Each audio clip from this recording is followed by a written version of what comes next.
I want you to listen to me very carefully here, because in 2020 and 2021, the United States government printed 40% of all of our money in existence right now. In just those 2 years, we had 40% of all of our money that we have in existence, that paper dollars, our cash, 40% of it was printed in 2020 and 2021 with the goal of trying to help poor people, middle-class people survive through this pandemic. And what did it do? Well, it gave the poor and the middle class a little bit of a boost, but then it ultimately made rich people richer. Because now we are in a position where the rich and the wealthy are significantly richer now than they were before the pandemic. And at the same time, the poor and the middle class are now poorer than they were before the pandemic. Why? The government printed this money with good intentions, or at least that's what we want to believe. They wanted to help the people, they wanted to help the average person, so they started printing money with the goal of helping regular people, the middle class and the poor, have a chance to survive and maybe even thrive through this pandemic. So what they did was, well, some of this money went out in the form of bailouts, some of this money went out in the form of welfare, and then some of this money went out in the form of stimulus checks. So the government took this money, they printed it, and then they started giving it to people and businesses. Well, then what happened? Well, you have these people, the people that took this money. They got this money because they didn't have any savings. You didn't have much savings, you didn't have investments to fall back on. So now you needed cash because the whole world was slowing down. You didn't have an income, and now you needed to pay your bills. You had to pay your rent, you had to pay your groceries, you had to pay for your electricity, because that way, you needed some money to keep the heat on. So now you take this cash, and then you go to the store. What do? Well, now you take this money, you go to Walmart, or you go to Amazon, and then you go shopping. And then you start buying your groceries. And now what are you left with? Well, you have some groceries, but you have no money.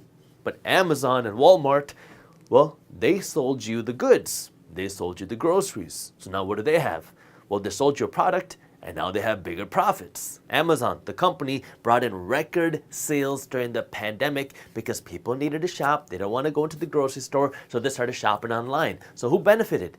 Amazon and the owners of the company of Amazon, the shareholders, because now they made bigger profits and their stock price skyrocketed. Now at this point, you're probably going to say, but Jaspreet, people needed groceries, they need food, they needed things. What do you want them to do? Not shop, not eat? Well, you smart person, I'm glad you brought that up, because it wasn't just Amazon that benefited, luxury brands benefited too. Gucci saw a massive amount of sales in 2021. In 2021, we were still in lockdown for the first half of 2021. In 2021, we were still in a recession. In 2021, people were still not working. We were seeing record unemployment rates.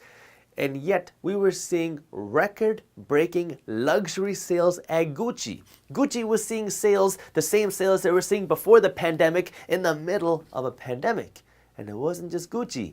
Louis Vuitton, LVMH, the company that owns Louis Vuitton, saw record-breaking sales of their luxury items in the middle of a recession. We were in one of the worst recessions in the history of time, yet these luxury companies, Louis Vuitton and Gucci, were making record-breaking sales. Louis Vuitton was making money hand over fist. They couldn't even produce enough stuff to sell people because everybody wanted to take their money and go out and buy some Louis Vuitton. They wanted to buy some Gucci. People were willing to wait 2 hours in line. They were willing to spend 2 hours in the freezing cold standing in line to pay $6,000 to buy a purse. Let me diagram what this means, because if you're a visual person like me, it'll make a lot more sense if you see it. So over here, we have the government. And then over here, we have the people, average people. So what happened was the government worked with the Federal Reserve Bank to start printing money. So they started printing this money right here, and they started giving it to people. And then people became very happy because, hey, I got some free money. I don't got to pay my rent. I don't got to pay my mortgage. I got a stimulus check in the mail. The average person felt wealthier because now you had this free money.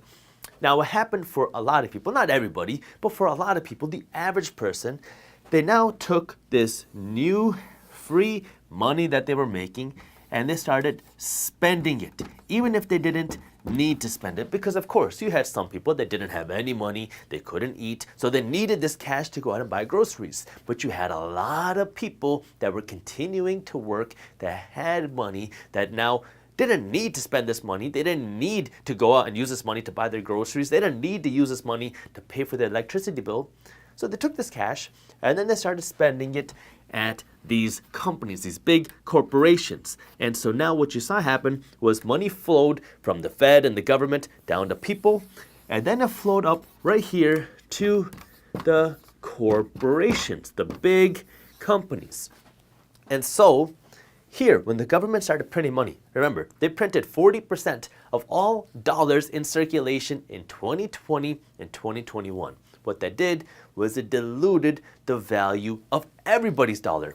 Not just the money that they printed, but all the dollars that you had saved in your account here, all the money that you were earning from your job, well, it's not worth as much. If you were making $25,000 before, well, that $25,000 isn't going to buy you as much. If you were making $250,000 before, well, your $250,000 salary isn't going to buy you as much as it did before. I mean, just look at the price of everything around you. It's going up. Everybody keeps blaming supply chain issues, but if you're financially educated, you know it's not just supply chain issues, it's inflation at work. You're printing more money, you're diluting the value of the dollar, so the value of the dollar goes down.